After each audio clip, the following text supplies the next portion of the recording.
Okay students, now in the today's lecture we will start with the electrical speed and the mechanical speed and what is the relation with them. In the last lecture we were discussing about this thing and today we will start from here. Okay students, so we know that omega E should be equal to P by 2 omega M. So if we have the machine with number of poles 2, then omega E is equal to omega M. So what is omega E? Omega E is basically equal to 2 pi F. So if we will put the value of F here, so it will become 2 times 3.14 times 50, which is equal to 314 radians per second. So this is the value of omega M. So this is the value of which is equal to omega M. So this means that if we want to have a frequency of 50 hertz, if we want to have a frequency of 50 hertz in our power system, then your rotor should rotate at a speed of 314 radians per second. Agreed? Got it? I hope. So if we have a machine with a number of poles 4, so what would be the frequency omega m? So what would be the speed of rotor? Can you tell me? So if we have a machine with number of poles 4, so then what will be the mechanical speed? Half of this, which is equal to maybe 314 divided by 2, what is equal to around 157, maybe 158. So it should be around 157, 158 radians per second. And similarly, if we increase the number of poles, for example, we have 6 number of poles, we will divide 314 by 3. If we have 84 number of poles, then we will divide this value with 42. So 42, 314 divided by 42, what it outcomes equal to? Can you tell me? It would be around 48, 45 maybe. 7.47 radians per second. 7.47 radians per second. So it means your rotor of a machine should rotate at a speed of 7.46 radians per second. So this should be the speed if we have 84 pole machine. And in case of turbo generators, we have a machine with 2 poles. So the speed of a rotor should be equal to 314 radians per second. So by knowing the frequency, the desired frequency of your system and the number of poles of your machine, you can easily know that on which speed you have to run the rotor of your machine so that it will produce what? It will produce 50 hertz of frequency. Get it? So now, so you know that this relation or the speed of a rotor is governed through this equation, omega E is equal to P by 2 omega M. So I hope you will remember this thing. So the point here is this, that we are basically discussing about stability. So stability problem occurs when? Can you tell me? Stability problem occurs whenever there will be a disturbance. So system will become unstable when there will be disturbance. So what is the disturbance in case of synchronous machines? What is the disturbance in case of synchronous machine? Because the synchronous machines are continuously rotating, moving at a constant velocity.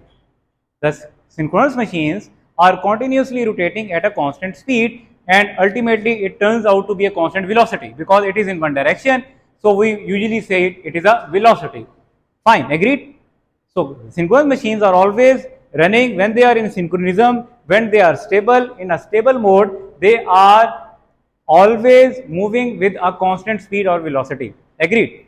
So what here is this?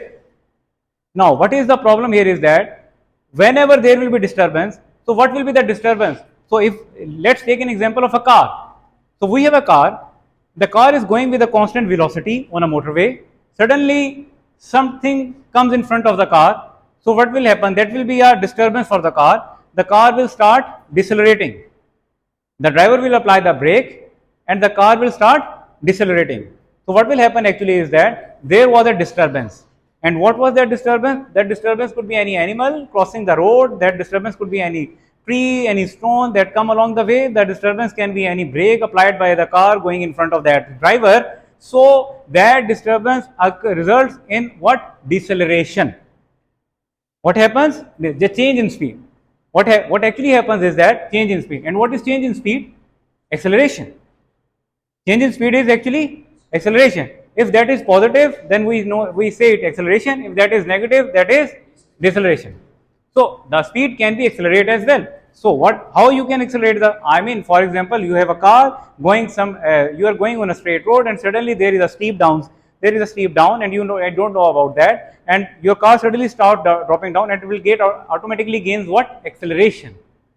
So it was going on a constant velocity or a constant speed. So suddenly there was a steep and it has started gaining the speed, and there was a change in a speed, and that change in the speed actually replicated in the form of acceleration. So what happened? There was a disturbance, and because of that disturbance, your car get acceleration or deceleration. Agreed? Similarly, the same concept applies to your synchronous generator. In the stable state, your synchronous generator is basically moving with a constant velocity or constant speed. Suddenly there is a disturbance. So how this generator can be disturbed, or what are the different types of the disturbance that can occur on the generator? So there are 4 different types of disturbance that can disturb the generator. One is increase in load, second decrease in load, third increase in generation, fourth decrease in generation. So these are the 4 things that can occur on the generator that can increase, that can change in speed, and this change in speed can result in acceleration or deceleration. If there is sudden change in load, for example, there is increase in load, what happens? Take an example of a generator, a small generator that may be available at your home or at some commercial shops around the market, and suddenly what happens is that you applied more load than its capacity. For example, the load of the generator, we can load it up to 3 kVA, and suddenly we applied the load more than its capacity, that is around 3.5 kVA. What you observe is that आप देखेंगे कि आपका जो generator है, suddenly उसकी जो आवाज है जो स्टेडी स्टेट में है, वो आराम से उसकी आवाज क्या होना शुरू हो जाएगी? गिरना स्टार्ट हो जाएगी. Have you ever observe this thing? So what happen is that आपने क्या किया था, उसके ऊपर लोड अप्लाई किया था ज्यादा. जैसे ही आपने उसके ऊपर लोड अप्लाई किया था, तो आपका जनरेटर जो है वो क्या होना शुरू हो गया? स्लो होना शुरू हो गया. वो स्लो हुआ तो उससे क्या हुआ? बेसिकली उसकी चेंज इन स्पीड हुई. वो चेंज इन स्पीड क्या थी? कमी की तरफ थी, और ये बेसिकली क्या बना जनरेटर के लिए? डिसेलरेशन. इसी तरह अगर आप अपने जनरेटर के ऊपर से लोड हटा देंगे, suddenly your load was on generator and the electricity came back again and the load is shifted to the utility, you will find out the volume or the sound of your generator suddenly changes and it becomes a bit high. So what happens is that at that time your generator gains acceleration. And why that generator gains acceleration? Due to because what we have done is that हमने उसके ऊपर से क्या किया था? Load को हटाया था. पहले डिसेलरेट हुआ था, लोड बढ़ाया था. अब वो एक्सेलरेट हुआ है किस वजह से? लोड को हटाया था, लेकिन हमने उसका इनपुट चेंज नहीं किया था. Till this point we have not changed its input, we have not increased its input. We have not increased the pressure of the water or the amount of the water that we are stacking on the turbine of the generator. We have not done this. हमने सिर्फ अभी तक उस पर क्या किया है? हमने उसके लोड को हटाया. And that is just simply in the form of electrical load. अच्छा, अगर हम दूसरी साइड पे जाएं, इंक्रीज इन जनरेशन, उससे एक्सेलरेशन गेन हो जाती है. कैसे? कि अगर आप ज्यादा वाटर स्ट्राइक करेंगे टरबाइन के साथ, आपका जनरेटर क्या करेगा? एक्सेलरेशन गेन कर लेगा. और अगर आप उसके पानी को कम कर देंगे तो ऑटोमेटिकली क्या होगा? आपका जनरेटर जो होगा वो क्या हो जाएगा? डिसेलरेट होगा. In either case you will get either acceleration और deceleration. So which equation basically governs the phenomena of acceleration and deceleration? That equation in linear motion, the equation for acceleration and deceleration is A is equal to F over m. But as the motion of rotor in generator is rotational motion, so here this equation of acceleration for linear motion will no longer be applied. So we will apply here the equation. The equation that is used here is alpha is equal to T over J. Alpha is equal to T over J.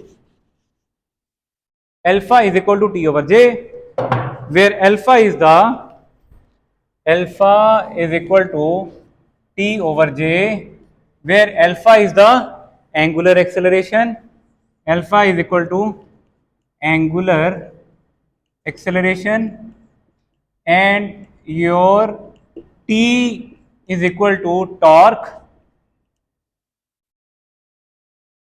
and j is inertia or moment of inertia. Fine. So now this alpha corresponds to A in linear motions, T corresponds to F in linear motion, and J corresponds to M in linear motions. Agreed? So what we need is that we don't need acceleration. In synchronous generator or in the synchronous generator, we don't need acceleration, because acceleration arrives when there is a disturbance. Acceleration occurs when there is a disturbance. So do we need disturbance or not? No, we don't need disturbance. So it means if we don't want to have any disturbance, so we don't need the acceleration as well. So we have to avoid acceleration. So whenever there won't be any acceleration, I mean the system will be continuously moving at a constant speed, that is fine. Your rotor should be continuously moving at a constant speed, that's fine. But the speed should not change. We don't want the change. Fine. So if there will be a change, there will be acceleration. So we don't want acceleration there in the system. So what is the condition that when we don't have acceleration in the system? So the condition for no acceleration in the system is that in our system, in an electromechanical system, there are two torques. In electromechanical system, there are two torques. One is known as the mechanical torque, and the other one is known as the electrical torque. One is known as the mechanical torque, and the other one is known as the electrical torque. Here I am writing this. Mechanical torque is represented by Tm. And what is mechanical torque? And mechanical torque, one is mechanical torque and the other one is, this is mechanical torque and the other one is electrical torque.